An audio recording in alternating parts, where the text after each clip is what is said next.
bonjour. Je suis le responsable des services économiques pour la région, pour le Cône Sud. J'ai la responsabilité de l'Argentine, de l'Uruguay, du Paraguay et du Chili. Cette responsabilité couvre les relations économiques entre la France et ces quatre pays. Ça couvre aussi le développement, l'encouragement au développement des entreprises françaises dans ces quatre pays. Et naturellement, parmi ces quatre, c'est l'Argentine qui m'occupe le plus.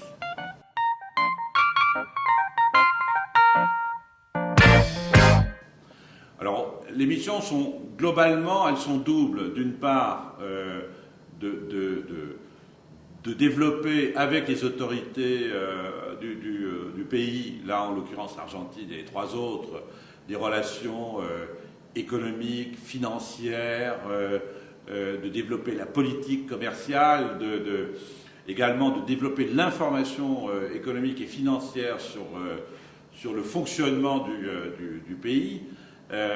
Mais l'autre aspect de notre mission, c'est d'aider au développement de nos intérêts, de soutenir nos entreprises quand elles ont des difficultés, il peut arriver parfois qu'elles en aient, mais également de leur offrir des informations sur les nouveaux marchés, sur les nouveaux projets intéressants, et même d'anticiper sur des évolutions de façon à les placer au mieux par rapport à la concurrence des autres pays.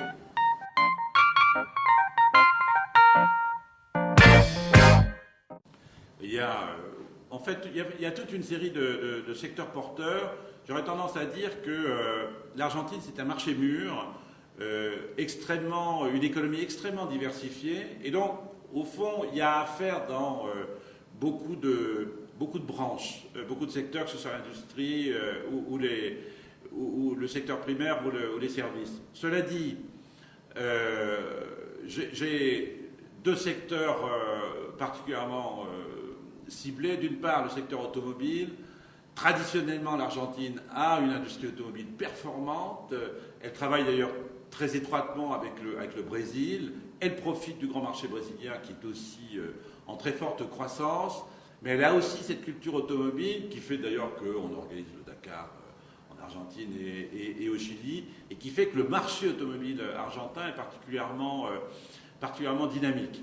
Puis évidemment, l'autre aspect de l'Argentine qui est un aspect séculaire, le bicentenaire aujourd'hui, cet aspect séculaire ou multiséculaire, c'est l'agriculture argentine qui est extrêmement performante et qui également a besoin de développer sa chaîne de valeur, comme on dit en argentin, de développer la filière dans ses différentes étapes. Et je pense qu'il y a beaucoup de choses à faire dans le secteur agro, dans le campo argentin pour les Français, que ce soit la production elle-même, mais que ce soit aussi la production d'équipements, la production de semences, y compris de semences génétiques, mais également la transformation des produits et la production d'alimentation pour les ménages. Donc il y a là un champ de développement important. C'est d'ailleurs sur le campo et sur le secteur automobile que personnellement je mettrai l'accent dans une journée sur l'économie argentine, sur le marché argentin, que j'organise au Sénat le jeudi 10 juin prochain.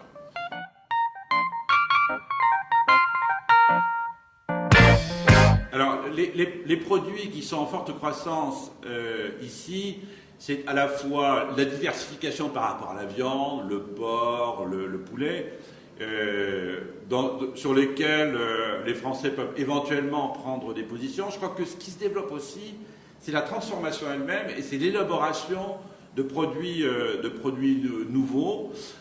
C'est en particulier l'élaboration, la production de fromage, sur lequel, à mon avis, les Argentins peuvent faire beaucoup de progrès et sur lequel nous pouvons prendre des positions tout à fait intéressantes. Il y a les fruits. C'est également un secteur qui se développe beaucoup. Les Argentins veulent produire pour le marché européen, le marché français à contre-saison. Ils veulent également transformer ces produits-là. Là aussi, on a des entreprises très performantes pour faire du cidre, pour faire des concentrés, pour faire des jus. Et puis bien sûr, il y a le vin qui est vraiment une success story argentine. Le Malbec est, comme vous le savez, d'origine française, puisque le Cahors, le vin de Cahors est fait avec du Malbec, est devenu aujourd'hui un produit, entre guillemets, argentin. C'est le produit vedette du vin argentin, et je dois dire que les bodegueros français, qui sont entre 15 et 20 en Argentine, et notamment à Mendoza, les producteurs de vin français en Argentine ont participé activement à l'éclosion du vin argentin dans le monde, sur le marché mondial. Le marché du vin mondialement est en croissance, le marché américain est en croissance, les marchés asiatiques sont en croissance, et c'est clair que le vin argentin prend des positions sur ces marchés-là. Les Américains sont en train de découvrir le Malbec, ils ont l'air de l'aimer beaucoup. Alors moi j'aimerais bien quand même que les vins français, eux aussi, profitent de ce développement du marché, ils le font.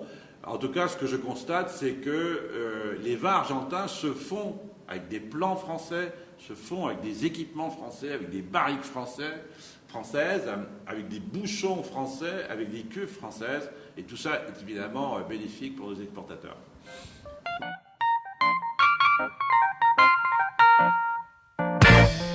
Aujourd'hui, il est plus facile d'importer du savoir-faire, de l'équipement, de la technologie que, je dirais, d'importer des produits.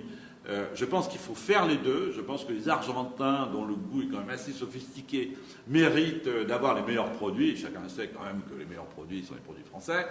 Cela dit, c'est vrai aussi qu'il faut que les Argentins sachent que nous sommes bons en technologie. Nous avons des bons équipements, nous avons des bons ingénieurs, et que nous sommes capables de les aider à développer la qualité de leurs produits. C'est exactement ce qu'on a fait pour le vin.